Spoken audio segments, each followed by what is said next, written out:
De lo ocurrido en el país en el año 2010, ¿qué recuerda más? De la República de Colombia. ¿Esto El más alto honor. o esto? Estado de calamidad en el departamento de Bucaramanga Colombia. quedó prácticamente bajo el agua. Las intensas lluvias provocaron Fuertes inundaciones en el nororiente. El rompimiento de varios jarillones de cerca de Más 20 de metros. 100 viviendas se vieron afectadas por el temporal. Juan Manuel Santos se posesiona y empieza a dirigir la nación, preparando su ambicioso plan de desarrollo. Pero la naturaleza desconoce los tiempos del hombre e irrumpe de manera estruendosa. La peor ola invernal en la historia de Colombia golpeó las zonas más vulnerables del país, dejando a su paso tragedias, desolación y daños económicos. El fenómeno de la Niña arrasó con todo a su paso. Estábamos iniciando el gobierno del presidente Santos y de la noche a la mañana nos encontramos que el país se estaba deshaciendo en medio de esta tragedia. Eso fue lo que le tocó enfrentar al presidente como su primera tarea de gobierno. Cuando estaba lleno de planes y lleno de ilusiones, tuvo que enfocarse en atender una tragedia. El nuevo gobierno enfrentó una prueba de fuego: responder rápidamente a la crisis y dar aliento y socorro a las víctimas de la ola invernal. El país estaba completamente inundado y la verdad fue un tema de visión, de decir, pues tenemos que hacer esta atención humanitaria, pero también tenemos que preparar el país para el cambio climático, para los riesgos por desastres naturales, y se creó como toda una institucionalidad, todos unos sistemas de riesgo que demuestra lo que es el presidente Santos. El gobierno se enfocó en reconstruir las poblaciones que quedaron completamente destruidas y creó un programa de alertas tempranas que sería de gran ayuda en los años venideros. Las lecciones aprendidas y las decisiones tomadas a partir de la ola invernal permitieron prevenir muchos desastres. El país verdaderamente puede reconocer allí que nosotros tenemos hoy un sistema adecuado de atención de desastres, pero lo más importante, un sistema adecuado de gestión de riesgo. Sin duda, el tema ambiental sería prioritario durante sus 8 años de mandato. Nuestro país es una maravillosa combinación de culturas, de razas, de talentos, de riquezas naturales que nos hace únicos en el planeta. Para enfrentar el cambio climático, se tomaron medidas para proteger los parques naturales, terrestres y marítimos, los páramos y humedales y las especies que vivían allí. Una decisión tomada para pensar en las futuras generaciones colombianas y del mundo. Un paso trascendental fue llegar a ser parte del Acuerdo de París y liderar el tema del cambio climático en el mundo. El presidente se la jugó por el medio ambiente de este país. Todo lo que es los nuevos parques naturales, la extensión de los parques naturales, los páramos, pedirle a las empresas que inviertan pero con responsabilidad medioambiental. Yo creo que esto tarde o temprano va a ser un gran reconocimiento del presidente y ojalá el país siga por ese camino. Un presidente como los que tomamos decisiones ambientales, no pensaba solo en el presente sino en el futuro. A pesar de que el fenómeno de la Niña irrumpió en la agenda pública, el gobierno no perdió el rumbo. Tenía un plan y una prioridad, un plan de desarrollo enfocado en luchar contra la pobreza. Si superamos el desafío de la pobreza, el potencial intelectual y económico de Colombia despegará como una fuerza incontenible. El gobierno Santos se puso en marcha para cumplir las ambiciosas metas, tarea difícil pero fundamental para la visión del presidente. Sin embargo, otra tormenta amenazaba al país. Esta vez no sería un desastre natural, pero tendría consecuencias incalculables. Entre el 2014 y el 2015, el precio del petróleo, el principal generador de ingresos de la economía colombiana, se desplomó a nivel mundial. La crisis del sector petrolero. La caída de los ingresos del gobierno por la crisis petrolera. El precio por barril más bajo desde El pasado, Ecopetrol anunció varias reducciones en sus inversiones de capital. Se produjo el choque más fuerte a la economía colombiana desde la gran crisis de los años 30. Numerosas empresas se declararon en quiebra y la economía mundial colapsó. En ese momento el reto del gobierno fue ¿qué hacer para enfrentar la crisis? ¿Realizar recortes? ¿Qué pasaría con el gasto social? ¿Y el plan para reducir la pobreza? Frente a este nuevo reto, el gobierno Santos trabajó incansablemente. Fueron horas y horas de intensos debates entre expertos para buscar una salida, una luz al final del túnel. Se decidió un plan arriesgado cuyo liderazgo asumió el presidente. Entonces lo que hizo fue tomar unas decisiones que son duras al interior del gobierno, que fue lo que llamaron con el ministro de Hacienda la austeridad inteligente, y es de dónde podemos recortar gastos sin afectar los programas sociales. El plan buscaba mantener la estabilidad económica y no sacrificar la inversión social para no perder lo avanzado.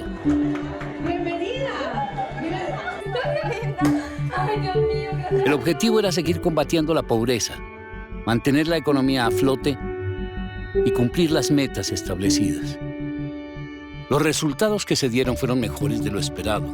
Se realizaron avances sociales importantes en materias de cobertura y solución de viviendas, agua potable y una notable reducción de la pobreza.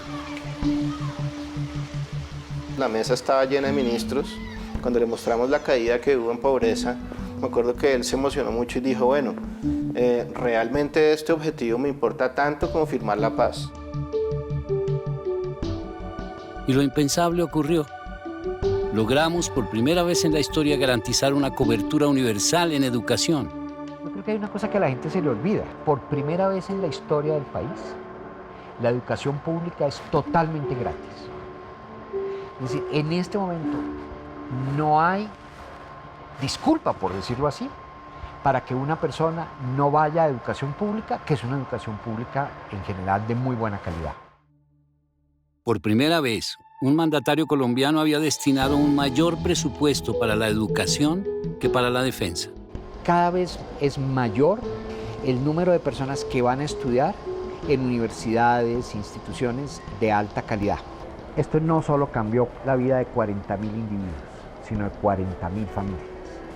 Hay que ver cómo esas familias han cambiado, cómo esas familias han comenzado a tener roles en sus comunidades para mostrarles a sus vecinos, ¿no?, la importancia de la educación. Esta combinación entre inversión y buen manejo de la economía produjo más resultados. Colombia logró ingresar a la OCDE, la Organización para la Cooperación y el Desarrollo Económicos, el club de los países con buenas prácticas. Logramos el acceso a la OSCE, que es un gran beneficio para el país, y esto pues duró 7 años. O sea, cualquier otra persona podría abandonar esas tareas. Entonces, esa visión de largo plazo que tiene el presidente por lo mejor para el país, una visión de estadista. Colombia creció a una mayor velocidad que el resto de América Latina. La tasa de desempleo se redujo y se mantuvo en un dígito. La inflación se controló y año tras año el gobierno siguió sacando a más personas de la pobreza. El progreso se ve con mejores aeropuertos. Esta es la primera transmisión que se hace desde la nueva torre de control. Carreteras y puertos. Llegaron inversiones de empresas de primer nivel y los productos locales empezaron a llegar a países de los 5 continentes. Al final del gobierno, la conclusión económica no puede ser mejor. Las empresas y turistas no paran de llegar. Se lideró la Agenda de Desarrollo Sostenible en las Naciones Unidas, lo que demuestra la confianza del mundo en la capacidad económica y social de nuestro país.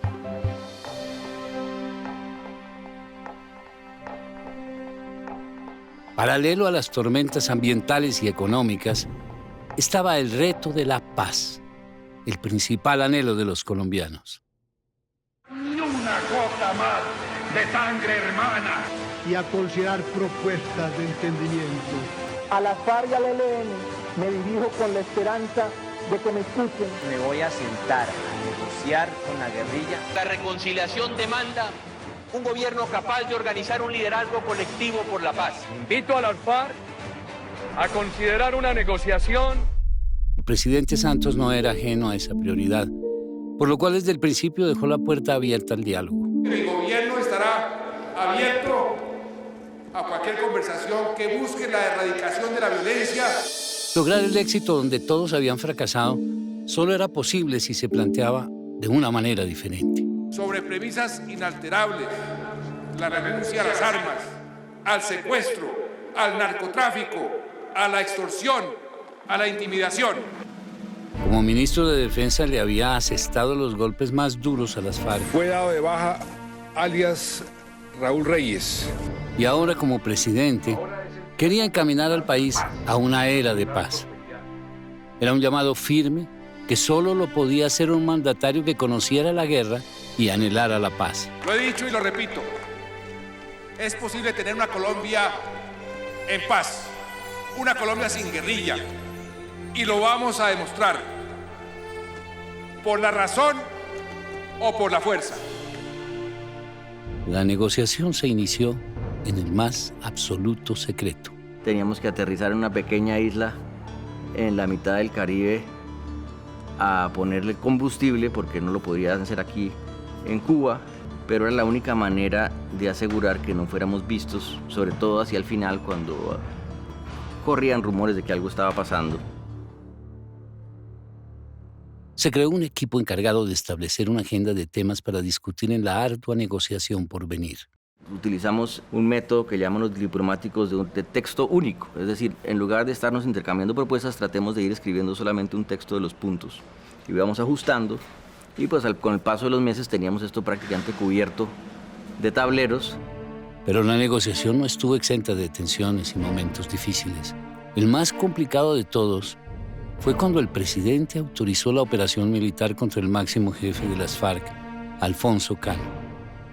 Un comando de fuerzas especiales abatió a Guillermo León Santos, jefe máximo de las FARC, murió durante el bombardeo. El más contundente golpe de la historia contra la organización Santos terrorista. felicitó a las Fuerzas Armadas del país. Como lo había establecido desde el principio, el presidente negociaría como si no hubiera conflicto y combatiría como si no hubiera negociación. Es el golpe más contundente que se le ha dado a esta organización en toda su historia.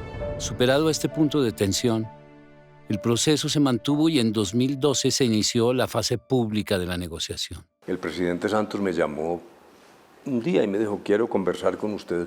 Cuando empezó a contarme sobre la evolución de las conversaciones en la fase secreta, y sin embargo al final él me dice, no, yo quiero que usted sea el jefe de la delegación del gobierno en estas conversaciones. Me pareció que el reto era tan grande, pero igualmente tan trascendental para Colombia, que le dije, sí, acepto sin vacilar. Luego empezó una nueva etapa. Hoy les quiero anunciar que estas reuniones exploratorias han culminado con la firma de un acuerdo marco entre el Gobierno Nacional y las FARC. Para ello reforzó el equipo, un selecto grupo de personas con experiencia en diferentes temas para llevar adelante esta fase pública. Y a pesar de las tensiones políticas, el presidente mantuvo firme su rumbo. Nunca perdió, dijéramos, la ruta y el propósito final de lo que hacía. En momentos muy difíciles de discusión nacional, en estas alzas y bajas, donde se generaban, dijéramos, momentos de crisis, el presidente mantuvo la serenidad y el propósito final de lo que queríamos todos, que era evitar más sufrimiento a los colombianos. El proceso tuvo altos y bajos, momentos en los que parecía imposible avanzar. Me apoyó en suspender las conversaciones y yo creo que ese fue el momento más difícil, entre muchos otros, de las conversaciones que siempre fueron tremendamente accidentadas.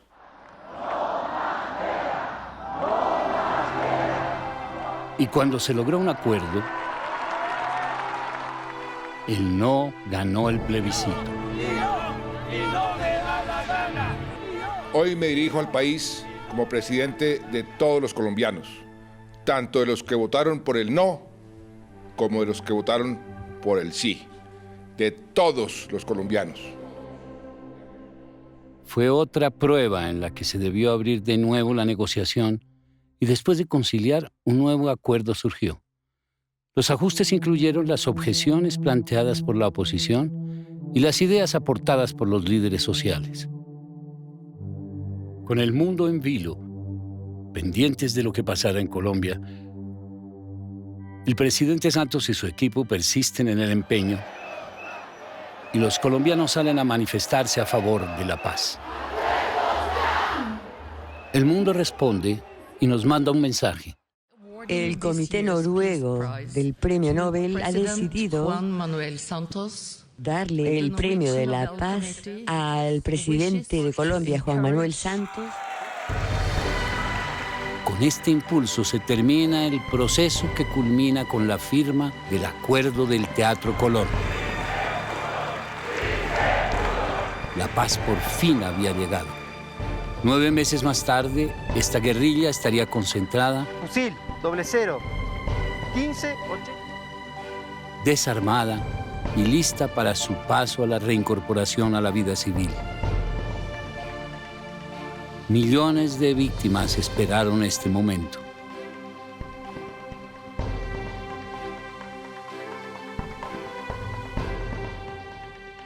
La paz, ese anhelo de 52 años que se hizo esperar, hoy está en manos de todos los colombianos. ¿Qué sigue? Un largo camino por recorrer. La firma del acuerdo no ha sido el punto de llegada, sino el punto de partida. Lograr ponernos de acuerdo para el fin del conflicto fue fundamental. Ahora debemos recorrer el camino de la reconciliación y la esperanza. Y a pesar de los obstáculos, diferencias y distintos enfoques sobre la manera de lograr la convivencia pacífica, persistir en la lucha para favorecer la cultura del encuentro, que exige colocar en el centro de toda acción política, social y económica a la persona humana, su altísima dignidad y el respeto por el bien común. Por fin, después de tanto tiempo en el campo y en las ciudades, se silenciaron los fusiles.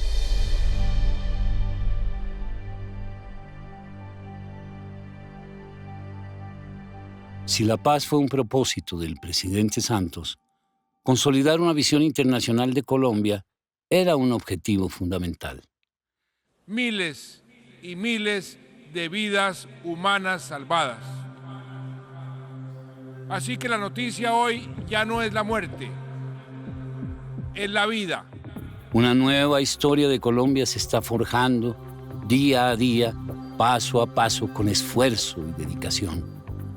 Una Colombia que crece en su dignidad a pesar de los viejos estigmas del narcotráfico y la guerra y muestra su potencial y riqueza. El mundo nos mira con otros ojos. Una nueva Colombia requiere una nueva agenda internacional y desde el principio el gobierno ha estado abriendo puertas y construyendo consensos. Veníamos hace muchos años, yo le diría décadas, con unas agendas en donde el país tenía que como que darle cuentas en algunos temas al mundo. Lo que hicimos fue que tomamos la decisión y trabajamos país por país para cambiar esa agenda, para que fuera una agenda que generara desarrollo, una agenda en educación, en ciencia y tecnología, en innovación, temas además que para el presidente Santos son muy importantes. En este ambicioso proceso, la comunidad internacional ha apoyado a Colombia de manera irrestricta. Ha sido un honor para la comunidad internacional apoyarlos en este esfuerzo. Ha sido una agenda sin tregua. Se han visitado muchos países llevando la buena nueva de que en Colombia la guerra terminó y ahora es un país de oportunidades. Y los líderes del mundo han correspondido a nuestro llamado, pues han venido a Colombia a ver y compartir los avances. Los mensajes que han dejado han calado en nuestros corazones. Atrévanse a soñar a lo grande. A ese sueño grande yo hoy los invito. Por favor, no se metan en el chiquitaje, no tengan vuelo rastrero, vuelen alto y sueñan grande. Todo tipo de figuras internacionales se han dejado encantar por nuestra cultura. ¡Viva Cartagena! ¡Viva Cartagena! ¡Viva Colombia! Cada vez más podemos viajar con menos restricciones, más libremente, a más lugares del mundo. Y un reconocimiento que no para.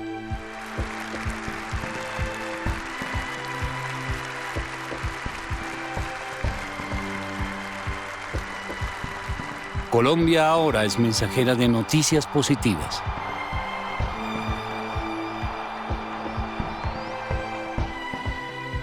Es hora de exigirnos más como sociedad, de exigirnos más como país. Tenemos que ir mucho más lejos de lo que hemos llegado. Tenemos que pensar en grande. Tenemos que tener metas audaces, con visión, con ambición.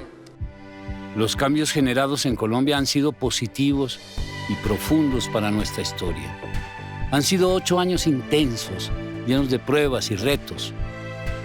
Las lágrimas de dolor ahora son de esperanza. Sin duda somos un mejor país, una mejor Colombia, una verdadera patria. Los cambios en el país se ven por todas partes.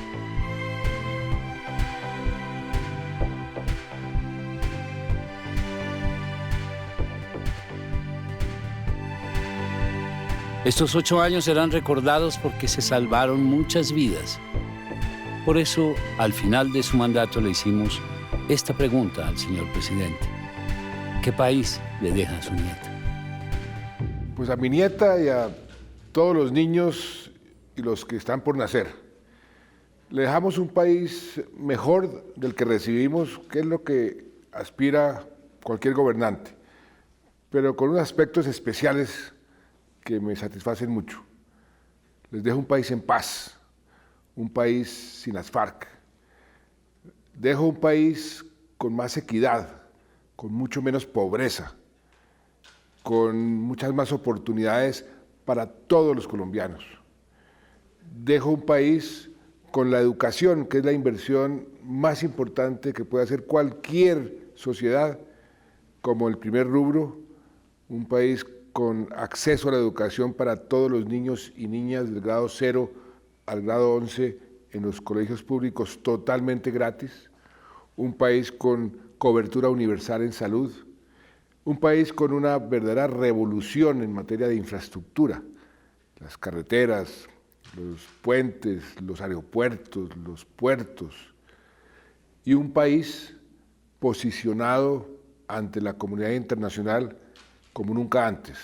Hoy los colombianos nos respetan, nos escuchan, nos convertimos en un país relevante en las discusiones internacionales, un país con un futuro mucho mejor y donde el medio ambiente, que es tal vez nuestra mayor riqueza, nuestra biodiversidad, nuestro patrimonio cultural, que es maravilloso, lo hemos protegido y hemos sentado las bases para que las generaciones futuras lo sigan protegiendo. Muchas gracias.